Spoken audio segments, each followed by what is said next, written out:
Bonjour à tous, j'espère que vous avez passé des bonnes vacances malgré les conditions. Donc nous reprenons notre chapitre de géographie. Donc alors un petit rappel puisque quelques jours ont passé depuis la dernière fois. Donc je vous rappelle qu'on a commencé un travail en géographie sur l'alimentation dans le monde avec donc un chapitre, je reprends le plan du cours sous les yeux, vous l'avez normalement, qui s'intitule Nourrir les hommes. Donc on est dans le chapitre numéro 3. Et donc notre première partie du travail consiste à faire un point sur les différences alimentaires à travers le monde. Donc si j'utilise les termes que l'on a appris ensemble, nous devons donc décrire et expliquer les différences alimentaires à travers le monde. Et donc, je vous avais demandé de faire un travail à partir d'un site internet et d'un photographe qui avait travaillé sur justement un tour du monde des repas. Je vous avais demandé de choisir 2 photographies très différentes et pouvoir les décrire et les mettre en relation avec des cartes dans votre manuel. Alors, bien évidemment, pour reprendre tous ensemble, je vous avais donné donc les 2 photographies que moi j'avais choisies. Et donc, on va bien évidemment maintenant travailler à partir de ces 2 exemples-là. Même si, bien évidemment, tout ce qu'on dit aujourd'hui sur ces 2 photographies que j'ai choisies est applicable également dans une grande partie, en tout cas, aux photographies que vous avez sans doute choisies vous aussi. Alors, le premier point peut-être quand même, c'est de se rappeler ce que l'on avait déjà dit, c'est-à-dire à gauche une photographie prise donc au Mali, d'une famille donc malienne, donc un pays d'Afrique subsaharienne. On va y revenir. Donc on avait pu constater que le régime alimentaire était peu diversifié, basé essentiellement sur les céréales, avec quelques fruits, quelques légumes, quelques produits laitiers. Et donc le Mali qui a un niveau de développement faible, alors qu'à côté, une famille américaine, donc un pays là, ici, avec un niveau de développement très élevé, donc un pays d'Amérique du Nord, et cette famille, on pouvait observer qu'elle disposait d'une alimentation très abondante et variée. Alors l'objectif, bien évidemment, ça va être de continuer cette description de la situation alimentaire de ces 2 pays et également de l'expliquer. Et c'est pour ça que je vous avais demandé de faire donc la fiche numéro 2 ici pour aujourd'hui. Alors l'objectif c'était de compléter un schéma pour chaque pays, ce qui va être fait dans un deuxième temps. Là, dans le premier temps, ce que je vous propose, c'est de revenir sur les différents documents et de voir ce qu'ils nous apprennent. Alors à gauche, vous avez donc une photographie qui a été prise aux États-Unis. Alors les États-Unis quand même, on le rappelle, donc c'est aujourd'hui un pays donc au niveau de développement très élevé, grande puissance économique, pays où l'agriculture est très très performante, très productive. Alors sur cette photographie prise au centre des États-Unis, on est en fait dans la région des Grandes Plaines. Que voit-on ?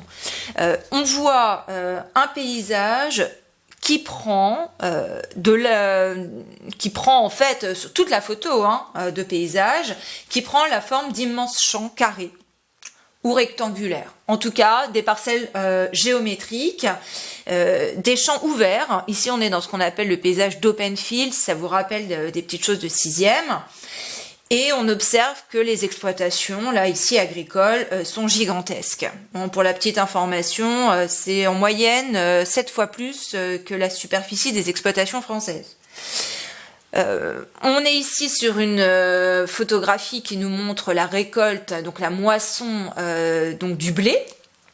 Sachant que plusieurs cultures sont pratiquées, notamment dans ces espaces agricoles, le maïs, le soja, la luzerne, bref. Donc ici, c'est la récolte du blé, et cette récolte, elle se fait à l'aide de moissonneuses batteuses, que bien évidemment, voilà, vous observez, 1, 2, 3, 4, et ces moissonneuses batteuses, et qu'est-ce qu'elles nous apprennent ? Elles nous apprennent qu'ici, la production agricole est complètement mécanisée. Alors, ce que vous ne voyez pas, mais que je vous dis, mais vous vous en doutez fortement, c'est que pour améliorer les rendements aux États-Unis, on utilise également beaucoup d'engrais chimiques, beaucoup de pesticides, souvent d'ailleurs qui vont être diffusés par des petits avions. Donc on est dans une agriculture très très moderne et les rendements sont très élevés. Bon, d'ailleurs, il y a peu d'agriculteurs aux États-Unis quand on compare au nombre de la population active, en pourcentage de la population active, mais aujourd'hui cette agriculture, elle permet de satisfaire la consommation des Américains, mais aussi et surtout de vendre à l'étranger. Donc c'est une agriculture commerciale. Voilà. Donc ça c'est pour la photographie document 1. Alors à l'inverse, bien évidemment, document 2, on est au Mali. Alors là, le Mali est un pays, donc on l'a dit tout à l'heure, un des plus pauvres de la planète, situé en grande partie dans une zone semi-désertique, ce qu'on appelle le Sahel. Pays qui aujourd'hui, on l'a déjà dit également, on connaît une explosion démographique. Je vous rappelle que ça veut dire une augmentation très forte, très rapide sur un petit laps de temps de la population. Pourquoi ? Parce que les femmes font encore beaucoup d'enfants. Le taux de fécondité au Mali est un des plus élevés de la planète. Et donc, dans ce pays, on a ici une photographie donc de paysage prise dans un espace semi-aride avec quelques arbres, mais une végétation quand même plutôt assez absente, une surface plane où travaillent plusieurs personnes avec des outils qui sont très rudimentaires. Rudimentaires, ça veut dire que ce sont des outils qu'on utilisait au Moyen-Âge en Europe. Et là, je vous rappelle chapitre d'histoire que l'on a vu ensemble sur les campagnes. Et donc ces hommes là sont en train de pratiquer ce qu'on appelle, c'est ici dans le titre, une agriculture vivrière. Donc cette agriculture vivrière, c'est une agriculture où vous vous en doutez, les rendements sont peu nombreux. L'idée est de nourrir en fait la famille et d'être autosuffisant. Donc c'est pas du tout une agriculture destinée à être vendue. C'est pour satisfaire les besoins des gens.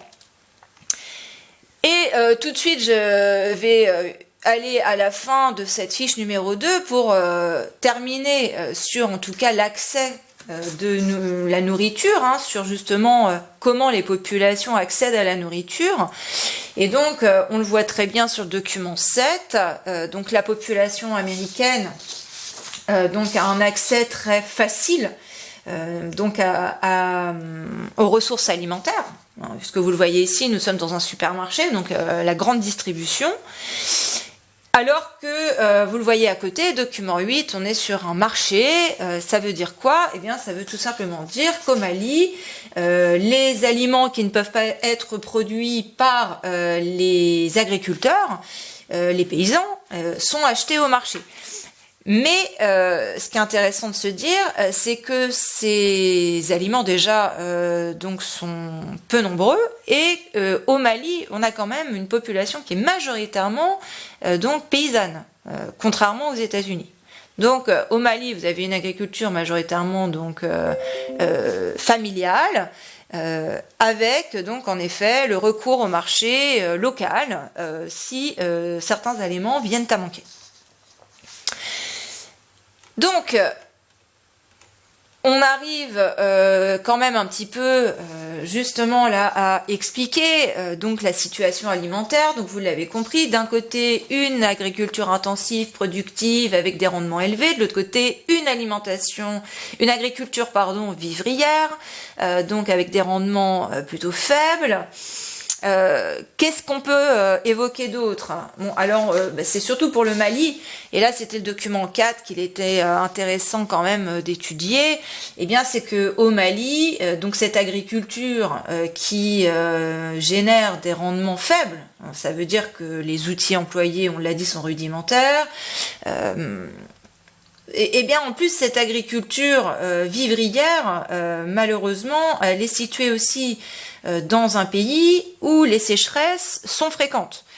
Et donc les sécheresses étant fréquentes, la situation alimentaire des paysans est souvent difficile.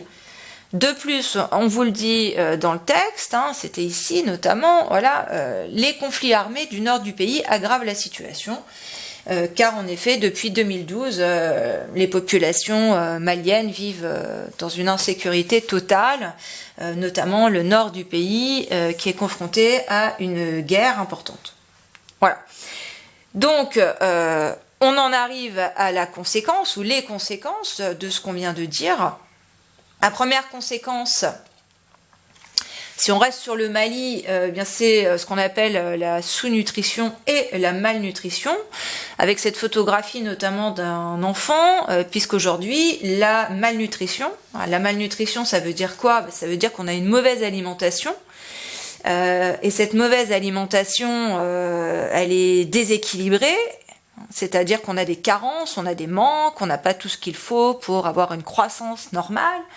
Et cette alimentation, elle est souvent insuffisante en quantité. Et donc, vous pouvez le voir avec cette photographie, c'est aujourd'hui en fait la deuxième cause de mortalité des enfants au Mali. Et sachez que la famine est présente encore régulièrement au Mali, c'est-à-dire là, l'absence totale de nourriture qui conduit à la mort de populations entières. Du coup, qui intervient au Mali ? Eh bien, au Mali, on a des aides d'urgence qui sont apportées, notamment par des ONG, des organisations non gouvernementales. Vous aviez un petit travail à faire sur une de ces ONG, puisqu'on devait courir, enfin vous surtout deviez courir, notamment pour aider cette ONG qui s'appelle Action contre la faim.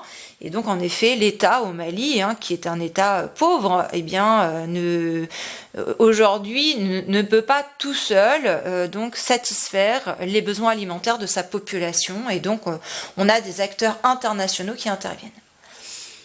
Allez, pour terminer, autre conséquence cette fois de la situation alimentaire aux États-Unis.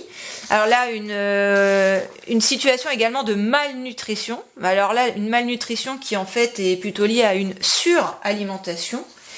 C'est-à-dire qu'aujourd'hui, aux États-Unis, on a ce qu'on appelle une épidémie de surpoids, d'obésité, qui touche beaucoup de monde. On considère qu'aujourd'hui, sur les adultes, aux États-Unis, on a plus de 60% des Américains qui sont en surpoids et notamment une proportion de plus en plus importante de jeunes